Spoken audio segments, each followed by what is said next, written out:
Part 2, Die Weltliteratur. Maximum diversity and minimum space. Whether he is nationalist or cosmopolitan, rooted or uprooted, a European is profoundly conditioned by his relation to his homeland. The national problematic is probably more complex, more grave in Europe than elsewhere. But in any case, it is different there. Added to that is another particularity. Alongside the large nations, Europe contains small nations, several of which have in the past 2 centuries attained or reattained their political independence. Their existence may have brought me to understand that cultural diversity is the great European value. In a period when the Russian world tried to reshape my small country in its image, I worked out my own ideal of Europe thus: maximum diversity and minimum space. The Russians no longer rule my native land, but that ideal is even more imperiled now. All the nations of Europe are living a common destiny,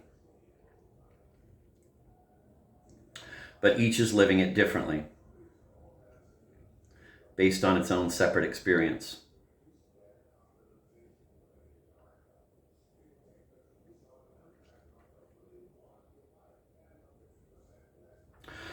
This is why the history of each European art, painting, novel, music, and so on, seems like a relay race in which the various nations pass along similar testimony from one to the next.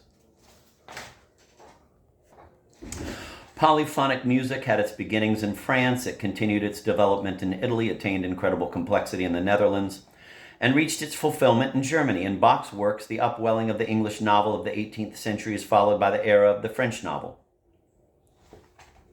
Let me repeat that. Polyphonic music had its beginnings in France. It continued its development in Italy, attained incredible complexity in the Netherlands, and reached its fulfillment in Germany in Bach's works.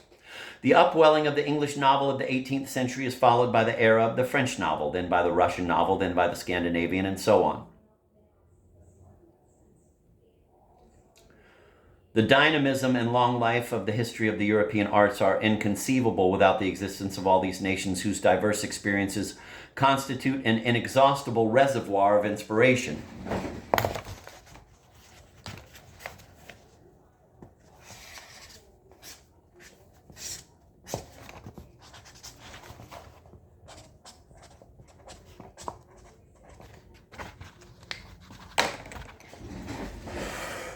I think of Iceland. In the 13th and 14th centuries, a literary work thousands of pages long was born there, the sagas. At the time, neither the French nor the English created such a prose work in their national tongues. We should certainly ponder this thoroughly. The first great prose treasure of Europe was created in its smallest land, which even today numbers fewer than 300,000 inhabitants. Irreparable inequality. The word Munich has become the symbol of capitulation to Hitler.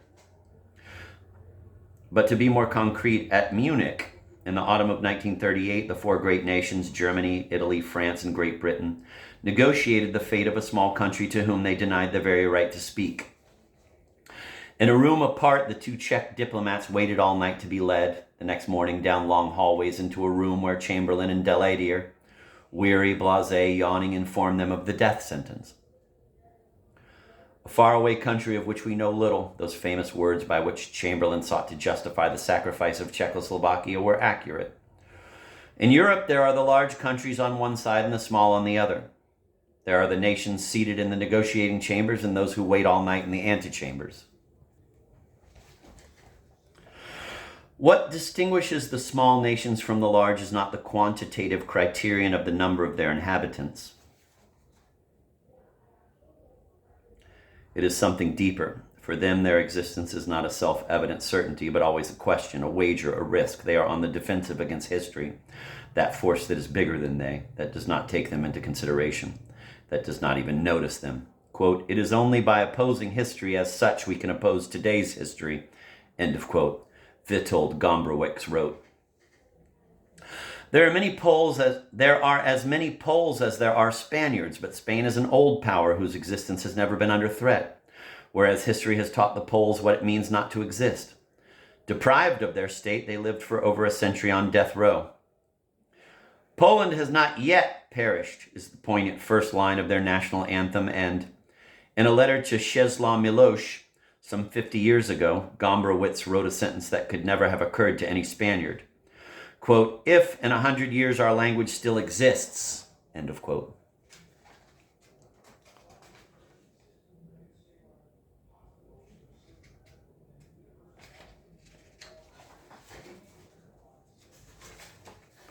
Let's try to imagine that the Icelandic sagas had been written in English. Their heroes' names would be as familiar to us as Tristan or Don Quixote. Their singular aesthetic character oscillating between chronicle and fiction would have provoked all sorts of theories.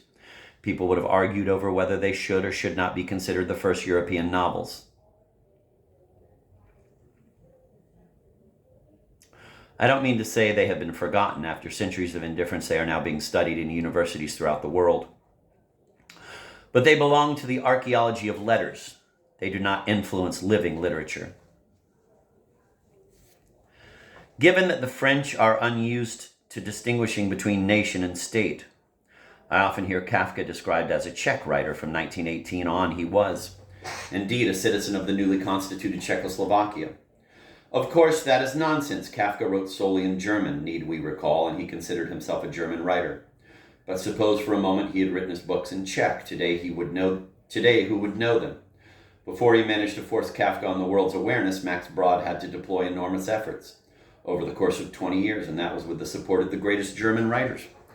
Even if a Prague editor had managed to publish the books of a hypothetical Czech Kafka, none of his compatriots, that is to say no Czech, would have had the authority needed to familiarize the world with those extravagant texts written in the language of a faraway country of which we know little. No, believe me, nobody would know Kafka today. Nobody, if he had been a Czech. Gombrowicz's Ferdy-Duke was published in Polish in 1937. It had to wait 15 years finally to be read and rejected by a French publisher. And it took a good many years more for the French to see him in their bookstores.